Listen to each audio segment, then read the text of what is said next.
how would you kind of describe, your style of coaching, the culture of the team, and what you look to get out of the players each and every day? Well, the culture,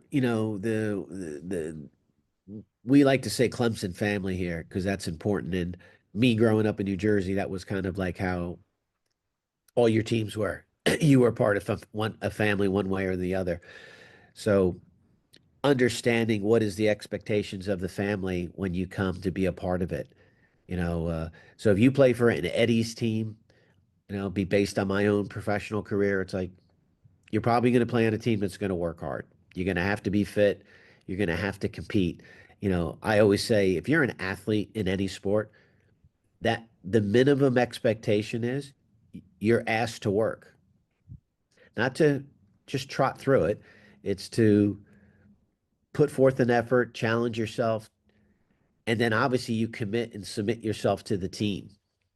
So team culture is extremely important, especially in the women's game. And part of this also was like, I said it earlier about, we're working hard, we're competitive, we're in the ACC. We're also trying to make sure that these kids have a great experience. Even though it seems like college sports is turning into professional sports, we're still trying to develop young people to get them ready for the next phase of life. So and I like to think we've done a very good job of that, whether that's moving people on to the pro teams or national teams, or even like during COVID, there was an 8-day period where five of my former players all became doctors.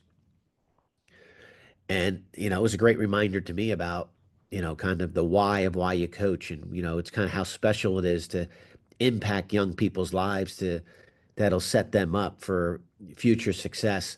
And that's kind of an honor. You think about it, parents drop their kids off to you.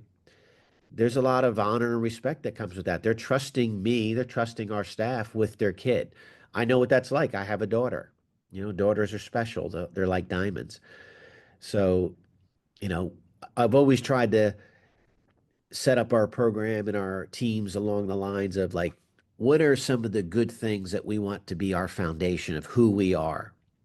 Because in my experience has showed me that if we create all those good habits, if we follow them, if we check all the boxes of the little things that need to be done, winning and success are a byproduct of all that. You can't skip any steps.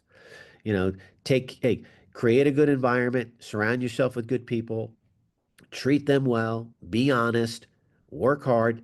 Typically, some good, a lot of good will come out of that. It's not really that difficult.